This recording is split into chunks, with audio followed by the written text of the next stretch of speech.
प्रधानमंत्री इशिबा जी,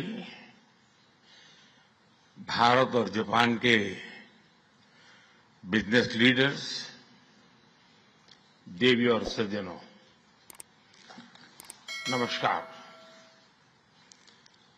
कोनिचिवा।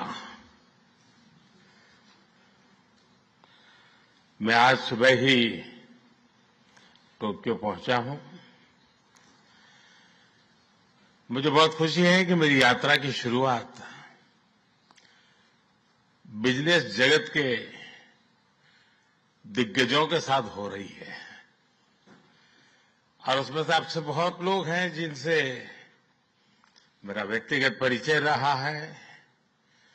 जब मैं गुजरात में था तब भी और गुजरात से दिल्ली आया तो तब भी आप में से कई लोगों से बहुत ही निकट परिचय मेरा रहा है और मुझे खुशी है कि आज सबसे मुझे मिलने का अवसर मिला है। मैं प्रधानमंत्री इशिबा का विशेष रूप से आभार व्यक्त करता हूं कि वे इस फोरम से जुड़े हैं। उनके बहुमूल्य वक्तव्य के लिए मैं उनका अभिनंदन करता हूं।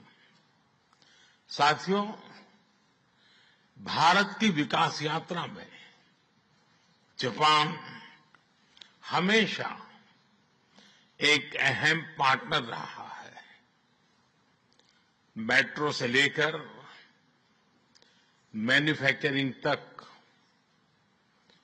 सेमीकंडक्टर से लेकर स्टार्टअप्स तक, हर क्षेत्र में हमारी साझेदारी आपसी विश्वास का प्रतीक बनी है।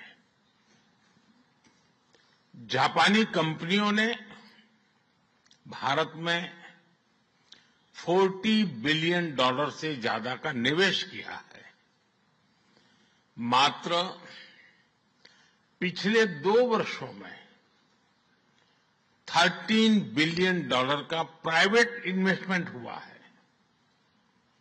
JBIC कहता है कि भारत सबसे प्रॉमिसिंग डेस्टिनेशन है।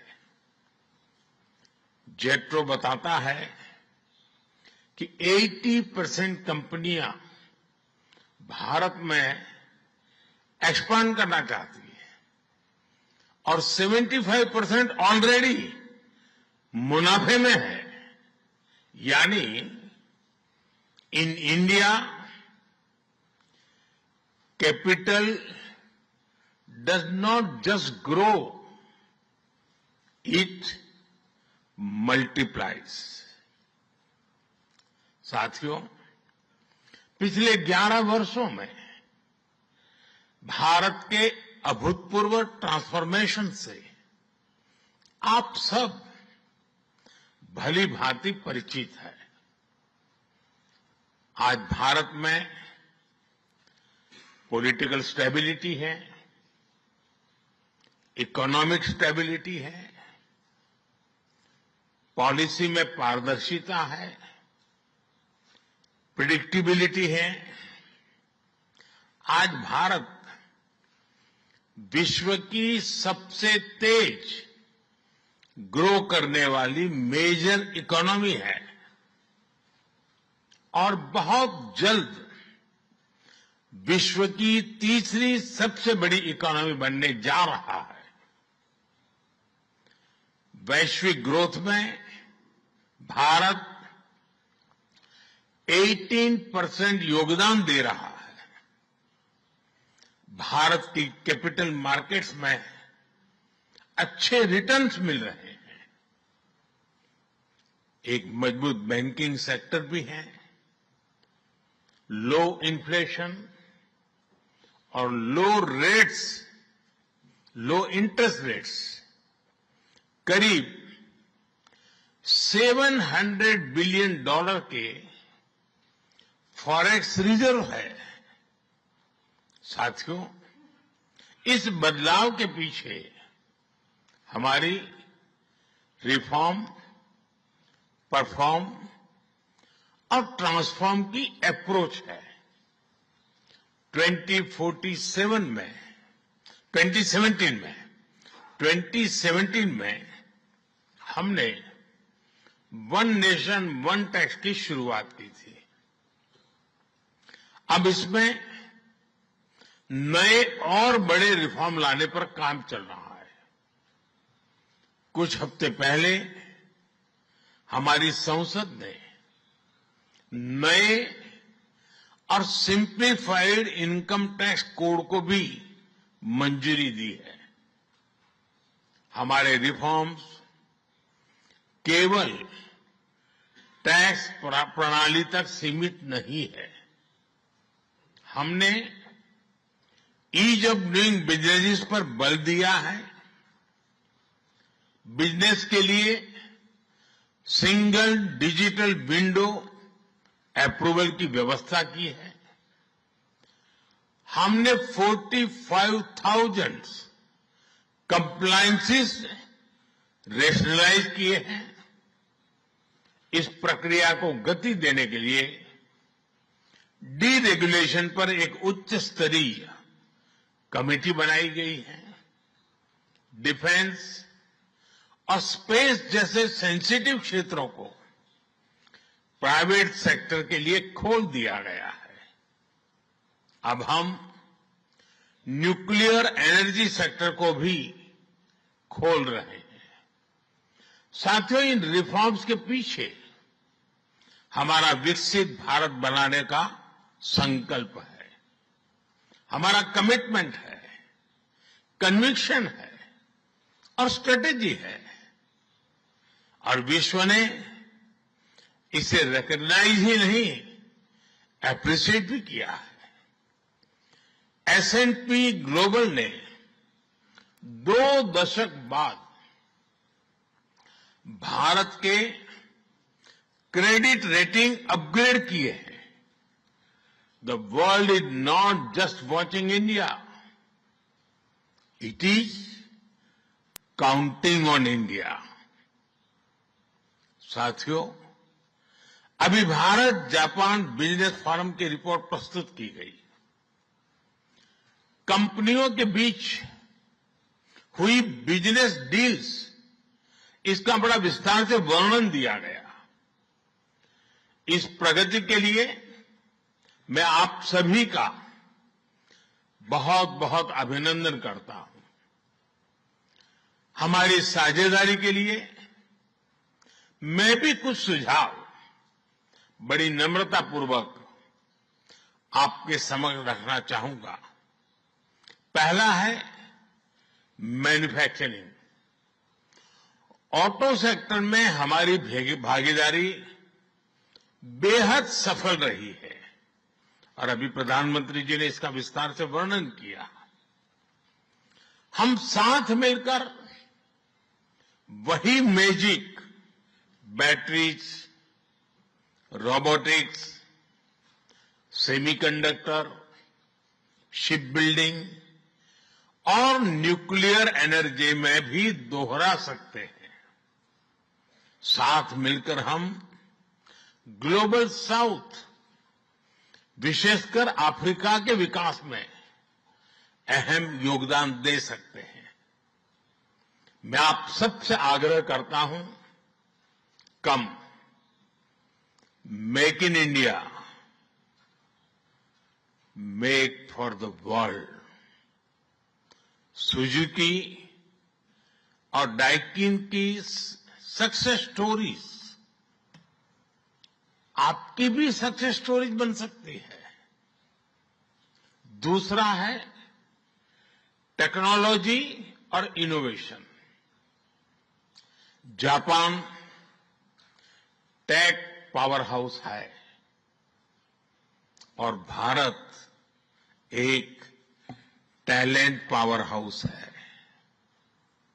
भारत ने AI, semiconductor, quantum computing, biotech और स्पेस में बोल्ड और एम्बिशियस इनिशिएटिव लिए हैं।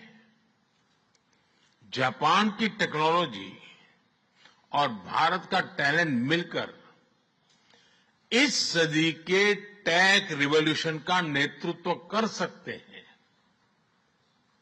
तीसरा क्षेत्र है ग्रीन एनर्जी ट्रांजिशन। भारत तेजी से 2030 तक 500 गीगावाट रिन्यूएबल एनर्जी के लक्ष्य की ओर अग्रसर है। हमने 2047 तक 100 गीगावाट न्यूक्लियर पावर का भी लक्ष्य रखा है। सोलर सेल्स हो या फिर ग्रीन हाइड्रोजन, साझेदारी की अपार संभावनाएं हैं। भारत और जापान के बीच जॉइंट क्रेडिट मैकेनिज्म पर समझौता हुआ है। इसका लाभ उठाकर क्लीन और ग्रीन फ्यूचर के निर्माण में सहयोग किया जा सकता है। चौथा है नेक्स्ट जेन इंफ्रास्ट्रक्चर। पिछले एक दशक में भारत ने नेक्स्ट जनरेशन मोबिलिटी और लॉजिस्टिक इंफ्रास्ट्रक्चर में अभूतपूर्व प्रगति की है। हमारे पोर्ट्स की क्षमता दोगुनी हो गई है। 160 से ऊपर एयरपोर्ट्स हैं। 1000 किलोमीटर लंबी मेट्रो लाइन बनी है। जापान के सहयोग से मुंबई और अहमदाबाद हाई स्पीड रेल पर काम चल रहा है। लेकिन हमारी यात्रा यहीं नहीं रुकती। Japan's excellence and India scale can create a perfect partnership. पांचवा है स्किल डेवलपमेंट और people to people ties. Bharat का स्किल्ड युवा टैलेंट वैश्विक जरूरतें पूरी करने की क्षमता रखता है। इसका लाभ जापान भी उठा सकता है। आप भारतीय टैलेंट को जापानी भाषा और सॉफ्ट स्किल्स में ट्रेनिंग दें और मिलकर एक जापान रेडी वर्कफोर्स तैयार करिए। A shared workforce will lead to shared prosperity। साथियों, अंत में मैं यही कहना चाहूंगा, India and Japan's partnership is strategic and smart, powered by economic logic. We have turned shared interest into shared prosperity. India is the springboard for Japanese businesses to the global south. Together, we will shape the ASEAN century, Asian century for stability, growth and prosperity। इन्हीं शब्दों के साथ मैं प्रधानमंत्री Ishiba जी और आप सभी का आभार प्रकट करता हूं। अरिगातो गोजाइमास। बहुत बहुत धन्यवाद।